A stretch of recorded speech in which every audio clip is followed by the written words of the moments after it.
Everyone, welcome back to my channel. तो ये एक बहुत इंपॉर्टेंट क्वेश्चन रहता है कि हम लोगों को सबसे पहले तो PYQs करने हैं। ठीक है, हर कोई जो है वो तुम्हें बताएगा कि PYQs करने हैं, बट करने कैसे हैं, this is the major question. Now ये एक क्वेश्चन है, ये एक PYQ है 2021 से, एंड यही जो मनी मल्टीप्लायर का कॉन्सेप्ट है ये हम ना बहुत सारे पेपर्स में देख चुके हैं। चाहे तुम स्टेट के एग्ज़ाम्स दो, चाहे तुम SSC का एग्ज़ाम दो, चाहे तुम IB का एग्ज़ाम दो, या चाहे तुम UPSC का CDS दो, CAPF दो, या कोई भी एग्ज़ाम दो, उसमें ये कॉन्सेप्ट बहुत इंपॉर्टेंट है इन इकोनॉमी, मनी मल्टीप्लायर।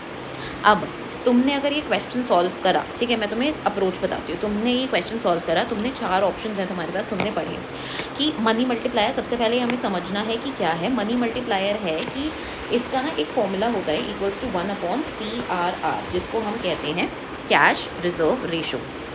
अब जिन लोगों को कोई आइडिया नहीं है और बिल्कुल भी क्लैरिटी नहीं है कि ये क्या है, वो लोग 1/CRR फॉर्मूला रट के आए हैं और इसको टिक कर देंगे, बट ये आंसर है गलत।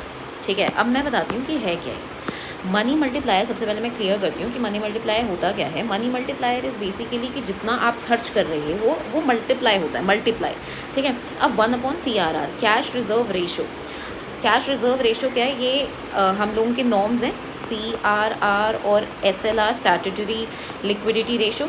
ठीक है, ये हमें मेंटेन, ये हमें क्या मतलब बैंक्स को मेंटेन करने पड़ते हैं। ठीक है, तो ये ऐसी चीज़ें हैं जो बैंक्स को मेंटेन करनी पड़ेगी। अब जितना ज़्यादा बैंक जो है वो कैश का रिजर्व रखेगा अपने पास, वो उतना जो है वो बाहर एज लोन्स लेंड नहीं कर पाएगा। तो ऑब्वियसली बात है, अगर बाहर पैसा नहीं जा रहा है बैंक से, लोगों के पास नहीं जा रहा है, तो वो सर्कुलेट कैसे होगा, और वो सर्कुलेट नहीं होगा। If it is not getting circulated, तो ऑब्वियसली बात है कि मल्टीप्लाई तो वो नहीं ही होगा, है ना। तो अब हमें यहाँ पे क्या करना है, यहाँ पे cash reserve ratio is wrong. Secondly, अगर लिक्विडिटी मतलब कोई भी एक लिक्विड एसेट अगर रख रहे हैं, ठीक है, बैंक्स जो हैं, तो यहाँ पे क्या है, अगर वो लिक्विड एसेट्स रख रहे हैं, बाहर फॉर्मुलेट नहीं कर रहे, तो ऑब्वियसली दोबारा से मल्टीप्लाई नहीं होगा मनी, ये भी गलत है।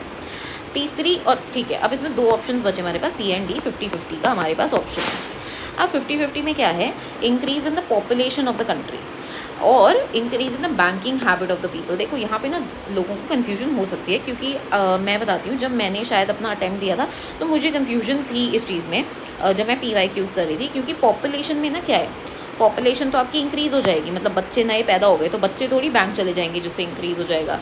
या फिर अगर अनबैंक्ड एरियाज़ होते हैं गांव में, जहाँ पे लोगों के पास बैंक के खाते नहीं होते, बैंक अकाउंट्स नहीं होते, तो उससे भी कोई फ़र्क नहीं पड़ेगा। तो मनी कैसे मल्टीप्लाई होगा, मनी तभी मल्टीप्लाई होगा जी जब वो लोगों के हाथों में जाएगा, मतलब लोगों की बैंकिंग हैबिट्स इंक्रीज़ होंगी। So this is the correct answer. ऐसे हम आंसर पे आते हैं पेपर में। ठीक है, एलिमिनेट करो और एलिमिनेट करो, अपना दिमाग लगाओ। अब यहाँ पर PYQ कैसे करना है ये देखो। सबसे पहले तो आपको क्लियर होना चाहिए मनी मल्टीप्लायर। ठीक है, ये आपने एक टॉपिक आपका आया हुआ है प्रीवियस ईयर क्वेश्चन में, तो आप लिखोगे कि मुझे अगर मनी मल्टीप्लायर नहीं आता तो मनी मल्टीप्लायर एक टॉपिक है जो मुझे पढ़ना है। अगर आपको पढ़कर समझ नहीं आता, आप रीड नहीं कर, मतलब आपको रीड करके समझ नहीं आए, बहुत अच्छा सा टेबल है कि आपके पास 100, मतलब बैंक ने 100 रुपये लेंड करे, ठीक है, उसमें से कहीं ना कहीं जा रहे हैं, ऐसे करके पूरा टेबल है, समझ आएगा। अगर समझ नहीं आ रहा तो वीडियो देख लो, ठीक है, उस चीज़ से क्लियर हो जाएगा, और फिर उसके बाद इस क्वेश्चन को अटेम्प्ट करो। अब सिर्फ यही नहीं जानना है तुम्हें ये भी जानना है कि कैश रिजर्व रेशो क्या है, तुम्हें ये भी जानना है कि स्टैट्यूटरी लिक्विडिटी रेशो क्या है। इसमें तो कैश की बात हो रही है।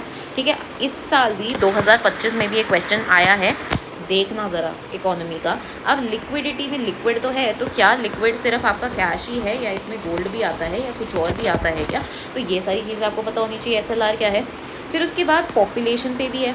ठीक है, अब पॉपुलेशन है, मतलब दीज आर डिफरेंट थिंग्स। अब इन दोनों इसमें इतना कुछ बनता नहीं है, बट ठीक है, तुम्हें CR और SLR के बारे में तो पता होना चाहिए। ठीक है, ये सारी चीज़ें हैं। अब उसी से जब तुम बैंक में आओगे तो तुम्हें PSL नॉर्म्स भी आने चाहिए। PSL क्या है, प्रायोरिटी सेक्टर लेंडिंग नॉर्म्स। ठीक है, कि कौन से प्रायोरिटी सेक्टर्स हैं, कहीं पे हमें 75% जो है वो देना होता है लोन्स। ठीक है, इस तरीके से है, तो तुम्हें ये सारी चीज़ें जो हैं वो पता करनी पड़ेंगी, और ये तुम्हें कहाँ मिलेगा, बैंकिंग वाले चैप्टर में। ठीक है, तो तुम NCERT पढ़ो, एनसीईआरटी में है ये। और अगर एनसीईआरटी नहीं पढ़ रहे हो तो कोई वीडियोस देखो जिससे तुम्हें समझ आए, कोई भी advance book, Ramesh Singh sir पढ़ रहे हो या मृणाल सर से पढ़ रहे हो, किसी से भी पढ़ रहे हो, do this thing. So this is how you attempting the questions. अगर तुम्हें पसंद आया तो लाइक, शेयर, कमेंट और सब्सक्राइब ज़रूर कर देना। और इसके अलावा अगर तुम्हें कोई डाउट है then you can always comment down below. And happy Diwali to everyone. Okay, I will take a leave, bye bye.